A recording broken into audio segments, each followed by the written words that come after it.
Bonjour à tous et bienvenue dans un nouveau numéro d'Isermag, un numéro dans lequel il va beaucoup être question d'histoire, de la grande et de la petite. Je vous laisse jeter un coup d'œil au sommaire. Cors, petite commune de la Matésine de 470 habitants, des Corpatus qui n'oublient pas que Napoléon est passé chez eux il y a 206 ans. Les rues s'en souviennent, le tourisme aussi, l'empereur qui aurait dit aventurier à Cors, prince à Grenoble. Ils ne cassent pas des briques et pourtant ces objets de déco séduisent petits et grands. Rencontre avec un Isérois passionné de Lego qui vous propose de décliner photos, portraits et autres reproductions en tableaux de milliers de petits carrés. Et puis promenade bucolique dans le parc du musée Champollion, le 11e musée départemental de l'Isère qui ouvre ce printemps à Vif.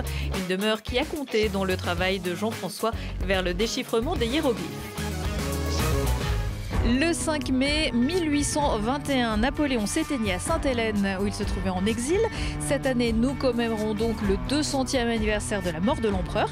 L'occasion de revenir sur son passage par la route des Alpes en 1815 de Golfe-Juan à Grenoble. Une route qu'il a pris en compagnie de 1200 soldats dans l'espoir de regagner Paris et pourquoi pas le pouvoir.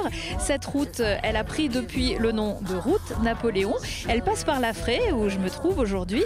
Mais avant d'arriver à La Fraye, le 6 mars 1815, l'empereur fait halte à Cors en compagnie de ses hommes, mais également de son fidèle général Cambronne. Cambronne, on connaît le petit mot qui plaît tant aux enfants.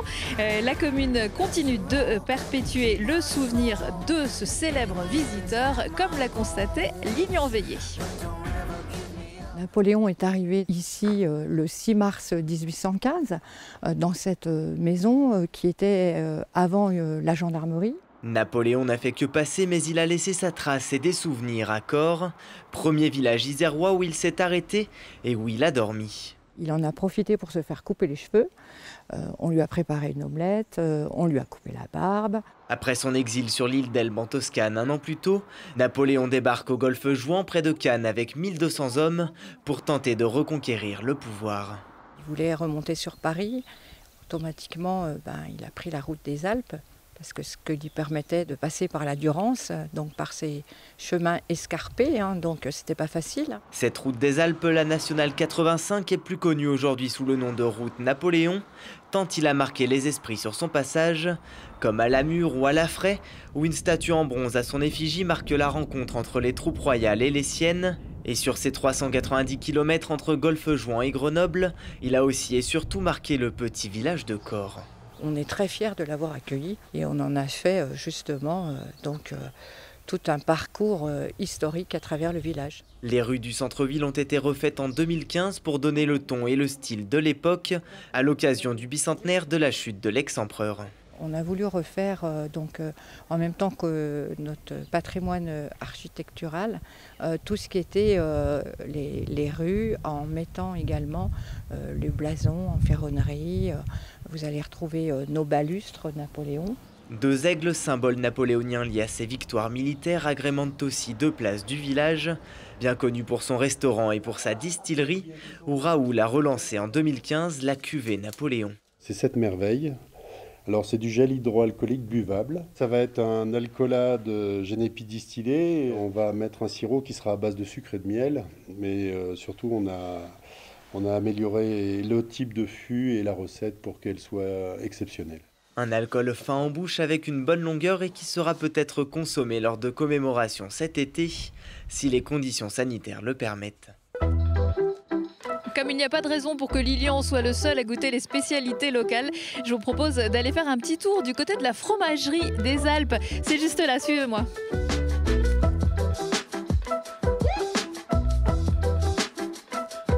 Alors moi qui adore le fromage, je suis absolument ravie. Je me trouve dans le laboratoire d'une fromagerie, la fromagerie des Alpes de Damien et Laetitia Clavier. Bonjour Damien. Bonjour. Cette fromagerie, vous l'avez créée il y a combien de temps avec votre épouse? Alors le magasin, ça fait 7 ans et la fromagerie, ça fait 3 ans et demi. Alors dans cette fromagerie, vous préparez un certain nombre de spécialités, dont le petit Napoléon. Est-ce que vous pouvez nous dire comment est née l'idée de ce fromage? Napoléon, pourquoi? Parce qu'on se trouve à côté de la statue Napoléon, donc c'était un peu logique de faire ça, sachant que la route s'appelle aussi la route Napoléon. Donc on voulait vraiment appuyer sur ce point-là, et donc du coup on a créé un petit fromage s'appelle le Napoléon. C'est une petite pâte molle, voilà, qui fait à peu près 200-250 grammes, voilà, qui se mange un peu comme un brie, voilà. Et alors le lait du petit Napoléon, il vient d'où? Alors le lait, c'est issu du plateau, hein. On travaille en agriculture biologique, donc ça c'est que du lait bio, que du lait de vache. Donc on se sert juste à côté, c'est au Guec des Berlioux, voilà, c'est juste à côté, c'est à 5 km de la fromagerie. Donc on peut se servir tous les jours. À côté de nous, une énorme marmite. C'est un petit peu la marmite de potion magique, une marmite en cuivre. Qu'est-ce qu'il y a à l'intérieur? Alors là, ce matin, je suis allé chercher 400 litres, voilà, donc j'y ai mis mon lait. J'ai commencé ma recette tôt ce matin, donc là j'ai mis le ferment. Donc le ferment, c'est ce qui constitue la particularité du fromage. C'est ce qui va déterminer le goût et ce qu'on veut rechercher à la fin, voilà, donc le ferment est mis. Après, on fait une séance de maturation. Donc la maturation, c'est on laisse agir le ferment dans la totalité du lait. Voilà. Et après, maintenant, on va passer à l'étape, c'est l'emprésurage. Voilà, c'est pour devenir que le lait soit liquide, qu'il devienne fromage. Il faut combien de temps pour faire un petit Napoléon? Petit Napoléon, il faut entre 3 et 4 heures. Voilà, suivant la période de l'année, quoi. Voilà.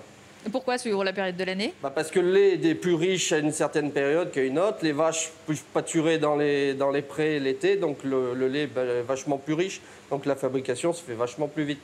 Vachement, c'est vraiment le cas de le dire en plus. Ah oui, c'est ça, c'est carrément ça.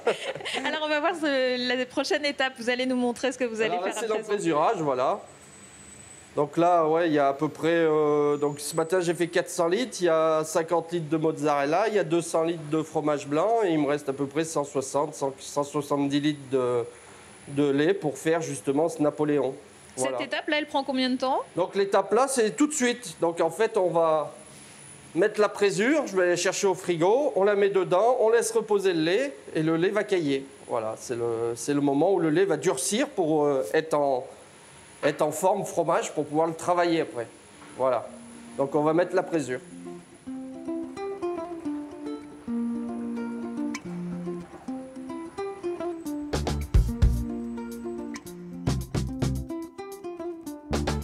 Là, on va laisser reposer le lait pendant une trentaine de minutes. Voilà. On enlève tout ce qu'il y a dedans. Pourquoi vous enlevez tout le matériel? Alors, on enlève le matériel parce que le lait va devenir solide, en fait. C'est là où ça va se transformer en fromage, donc il faut enlever tout ce qu'il y a à l'intérieur pour pouvoir après le découper. Ça va faire un gros fromage qu'on va découper pour justement pouvoir après y mettre en moule. Voilà.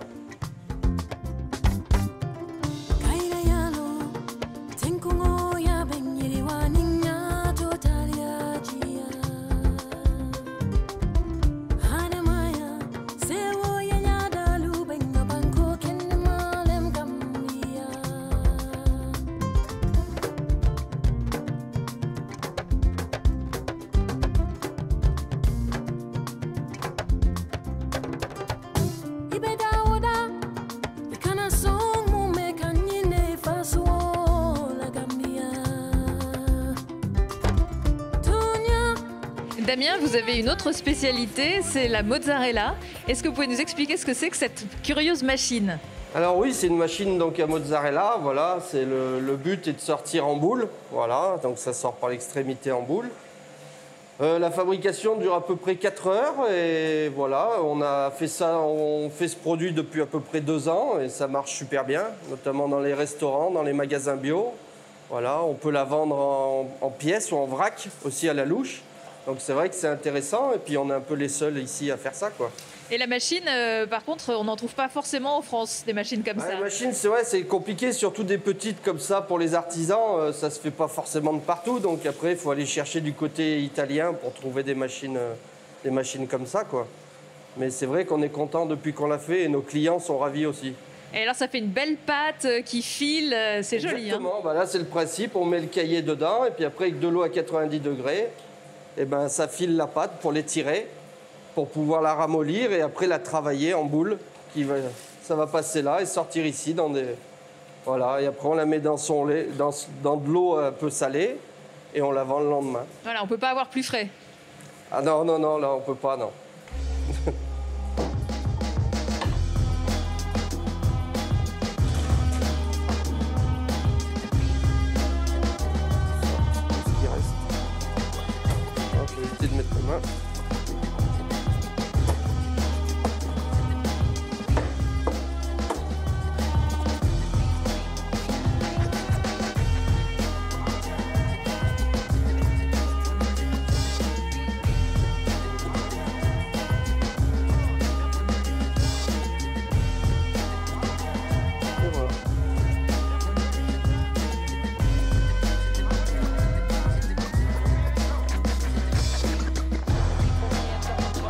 Alors Damien, on va revenir à nos moutons, ou plutôt à notre petit Napoléon.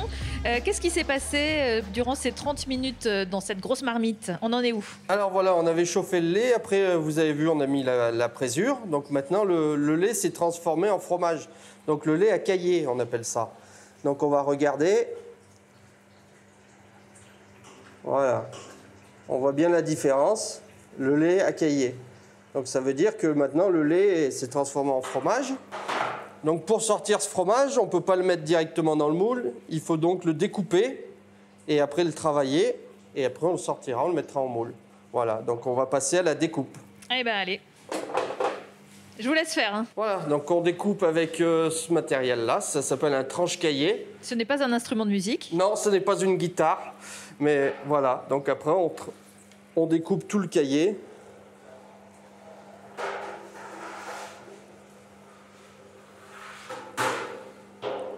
Dans un sens et dans l'autre pour faire des petits cubes.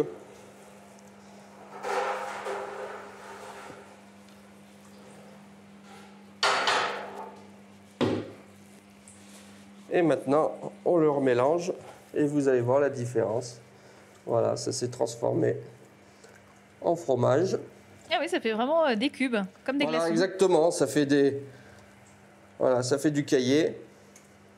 Donc là, c'est encore très très mou. C'est pour ça qu'on va le laisser maintenant une trentaine de minutes reposer pour que, en fait, il va extraire toute l'humidité, ce qu'on appelle le petit lait, le sérum. Voilà. Et après, c'est ce qu'on voit un petit peu, qui est un peu plus liquide. Voilà, exactement. Donc le fromage va se déposer au fond, le sérum va remonter à la surface, on extrait après le sérum et on peut mouler.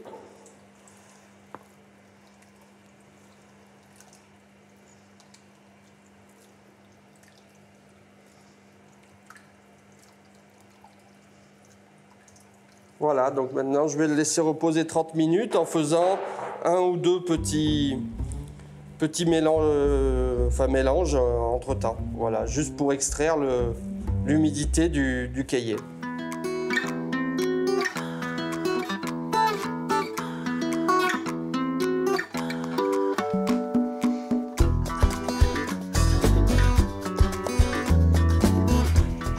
Damien, la demi-heure est passée. Étape suivante, il va falloir mettre le fromage dans les faisselles, c'est bien ça? Voilà, exactement. Donc c'est l'étape qui consiste à enlever justement ce que je vous disais, c'est le petit lait, voilà, qui s'est extrait du fromage.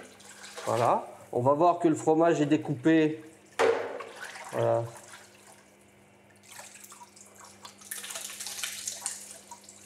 Ça fait des grains. Voilà, et ça, on va y mettre dans ce qu'on appelle les blocs moules. Voilà, c'est des blocs moules où on vide au seau, on répartit, et après, ça s'égoutte tout seul. Voilà, c'est tout. C'est pour extraire le sérum. Voilà, donc un dernier touillage, et puis après, on y sort, et on y met dans les moules. Voilà, là, le cahier est parfait. C'est très bien. On va pouvoir mouler. Donc pour le moulage, c'est assez simple. On y sort au seau.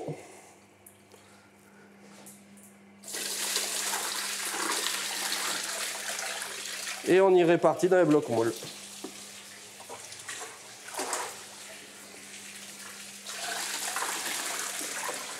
Le sérum s'extrait tout seul et après ça part au cochon. Voilà.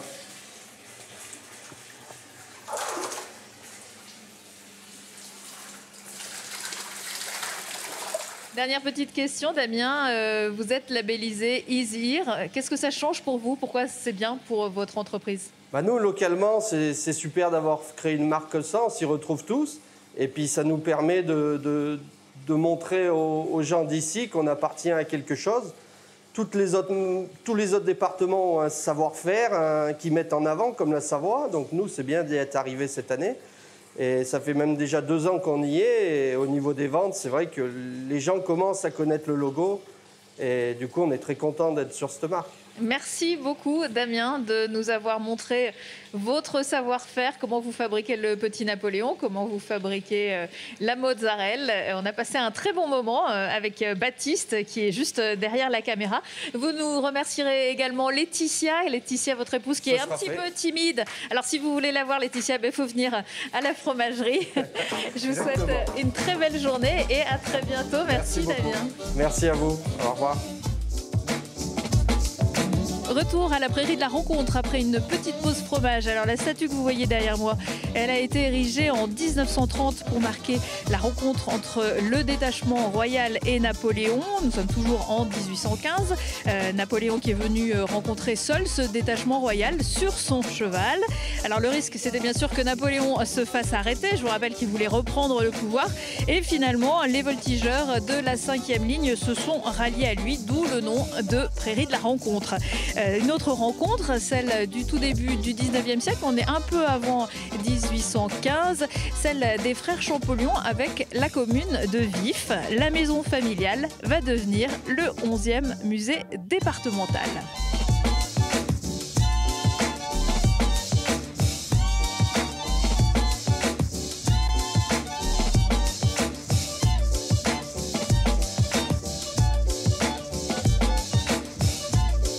Chose promise, chose due, nous sommes ici à Vif, devant le 11e musée départemental, la maison des frères Champollion. Je suis en compagnie de Caroline Dugan. Bonjour et merci de nous accueillir ici. Bonjour, bienvenue. Vous êtes la conservatrice de ce musée, labellisé Musée de France. Grâce à vous, nous allons un peu mieux découvrir le projet de ce musée. Alors, nous nous trouvons ici devant les grilles de l'entrée principale. Tout à fait, c'est la nouvelle entrée du musée Champollion qui a été aménagée par notre équipe de maîtrise d'œuvre. C'est une entrée qui permet une bonne accessibilité depuis le centre de Vif, depuis l'hôtel de ville, en passant par la rue Champollion. La rue Champollion où se trouvait l'entrée d'origine. C'est cela, l'entrée de la propriété à l'origine se trouvait rue Champollion et donnait sur une cour d'honneur. C'était l'entrée de cette propriété qui était un domaine agricole au 19e siècle. Alors, passé ce portail rouge, on entre dans une cour. Oui, on arrive par la rue du Portail Rouge et on pénètre dans cette cour qui était la cour des dépendances, donc la cour de ferme du domaine. On va poursuivre notre visite par l'extérieur, par ce beau temps, voilà. C'est complètement obligatoire. Et on va aller faire un tour dans le jardin si vous le voulez bien. Avec plaisir.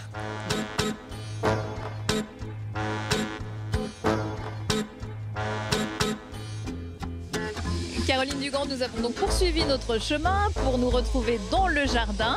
Vous avez choisi de nous présenter ce buis remarquable. Oui, nous sommes dans la partie jardin qui a été restituée dans son ambiance du 19e siècle. Cette partie a été replantée d'essences locales avec des espèces que les frères Champollion ont connues, des mûriers, des pommiers, des poiriers. Le jardin a aussi été replanté de fleurs et on retrouve un petit peu l'esprit de ce domaine tel que l'ont connu les frères Champollion.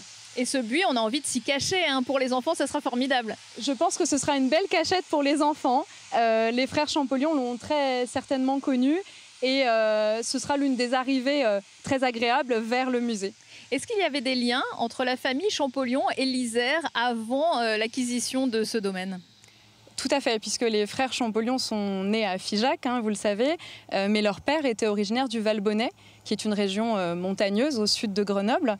Et à l'âge adulte, le frère aîné, Jacques-Joseph Champollion-Figeac, revient dans le berceau paternel et il y fait venir son petit frère, Jean-François, pour diriger son éducation. C'est donc lui qui achète cette propriété avec son épouse, il me semble ? Alors ce n'est pas lui exactement qui achète cette propriété, c'est le père de la mariée, donc le père de Zoé Beria, Pierre Beria. Bien connu à Grenoble, bien connu à Grenoble, puisque les Grenoblois connaissent souvent le cours Beria, qui a pris en fait le nom du frère, d'un des frères de Zoé. Pierre Beria avait des origines vifoises et il a souhaité acquérir des propriétés à Vif, dont ce domaine, les ombrages de Vif. Donc le jeune couple s'installe à Vif et fait donc venir le frère, le beau-frère, Jean-François. Exactement, Jean-François Champollion, le déchiffreur d'hiéroglyphes, a passé de nombreux séjours dans cette propriété et il y retrouvait son frère aîné, sa belle-sœur et plus tard ses neveux et nièces. Comment s'est passée l'évolution de la maison suite au décès des frères Champollion ? La maison est toujours restée dans la famille Champollion-Figeac. Elle a été conservée par les descendants jusqu'au début du XXe siècle. Descendants qui avaient souhaité conserver l'esprit de ce domaine et les objets qui ont laissé les frères Champollion. Et par la suite, ces descendants ont souhaité se séparer du domaine. Tout à fait, le département de l'Isère en a fait l'acquisition en s'engageant à préserver ce lieu et à terme à l'ouvrir au public. Et c'est en 2016 que le président du département, M. Jean-Pierre Barbier, a vraiment lancé la création de ce projet de musée.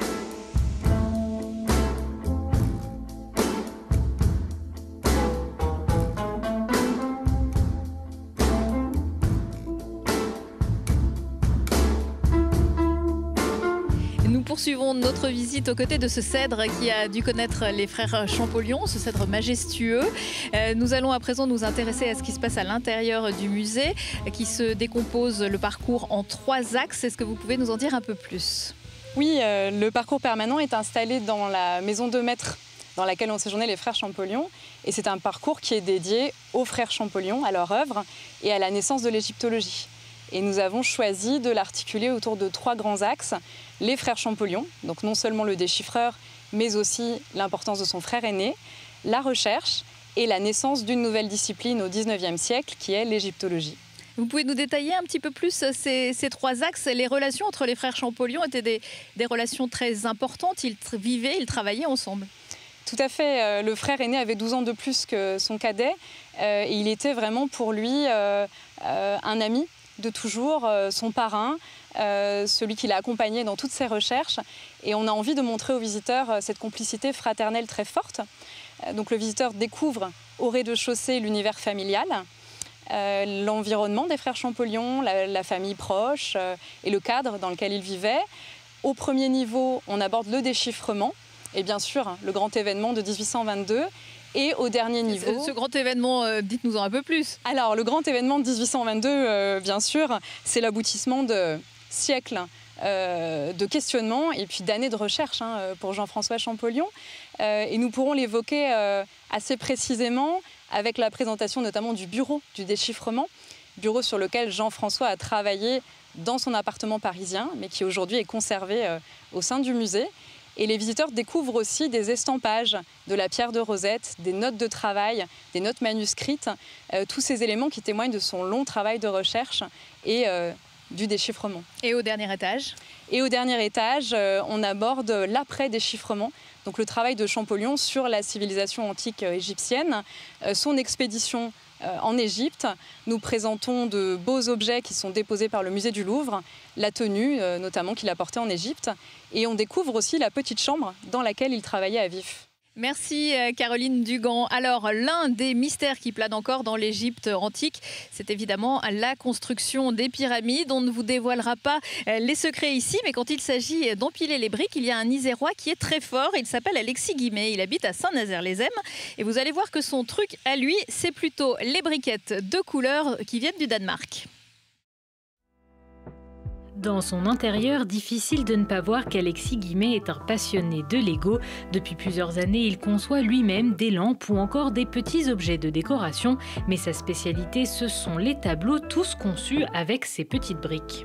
Je réalise tous ces tableaux ou des lampes ou tout autre objet de décoration par pure passion. Vraiment, c'est une passion, j'ai un métier à côté de ça et c'est pendant mon temps libre voilà, que je trouve à faire ça. Et donc du coup, j'en ai fait un peu à droite à gauche et je me suis dit je vais essayer de partager ce que je fais. Donc j'ai créé une page Facebook pour juste mettre en ligne ce que je faisais. Et puis ensuite, j'ai voulu faire les choses un peu mieux et j'ai créé mon site internet. Je me suis lancé en tant qu'auto-entrepreneur.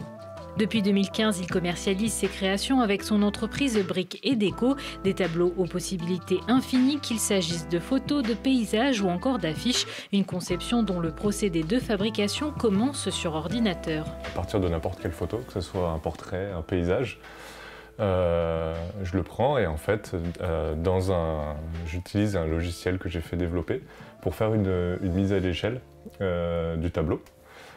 Pour pouvoir dessiner les contours et pour avoir assez de recul pour travailler tous les détails. Donc là, je suis à l'étape de finalisation du tableau. Du coup, ça, c'est l'image finale de ce que je vais reproduire. Et en fait, tout ça a été travaillé sur ordinateur. et je colorie pixel par pixel afin d'avoir mon rendu. Une fois son modèle réalisé, Alexis va ensuite pouvoir construire son tableau brique par brique grâce à la dizaine de milliers de pièces qu'il possède.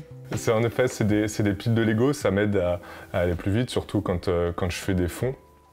Du coup, ça m'aide à mettre plus de pièces. Et puis, c'est aussi pour m'y retrouver et pour prendre les quantités de pièces adéquates pour arriver à les remplir. Donc oui, j'ai des tiroirs, j'ai plein de couleurs, près d'une trentaine de couleurs, qui me permettent d'apporter des nuances et du contraste sur le tableau. Pour ce portrait de David Bowie, il faut compter entre 15 et 20 heures de travail et près de 1500 pièces de Lego. Caroline Dugand, je rappelle que vous êtes la conservatrice du musée Champollion. Participer à la naissance, la création d'un musée, c'est forcément une expérience inoubliable? Oui, la création d'un musée, c'est forcément une aventure incroyable, pleine de rebondissements. Nous avons dû nous adapter au contexte de pandémie mondiale, mais nous avons fait aussi de très belles découvertes, nous avons eu de belles surprises dans les collections, dans le monument historique aussi, puisqu'on a découvert des peintures murales du XVIIe et du XVIIIe siècle. Et moi, ce qui m'a vraiment apporté, c'est l'enthousiasme de tous les partenaires, la famille, les descendants, les prêteurs, dont le musée du Louvre, le comité scientifique.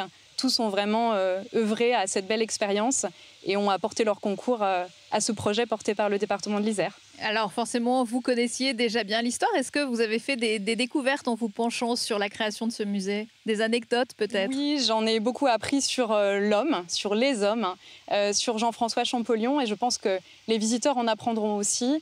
On a par exemple découvert de beaux dessins de sa main effectués à l'âge de 14 ans qui sont assez émouvants, et des notes de travail qui nous en apprennent toujours sur les recherches du grand savant. Merci beaucoup Caroline Dugand de nous avoir accueillis ici. C'était un plaisir. On a hâte de revenir parce qu'en plus le musée Champollion, comme tous les musées du département, est gratuit. Donc on peut revenir plusieurs fois par semaine, tous les week-ends, tous les mois, sous le soleil, sous la pluie. Il y aura toujours quelque chose à faire.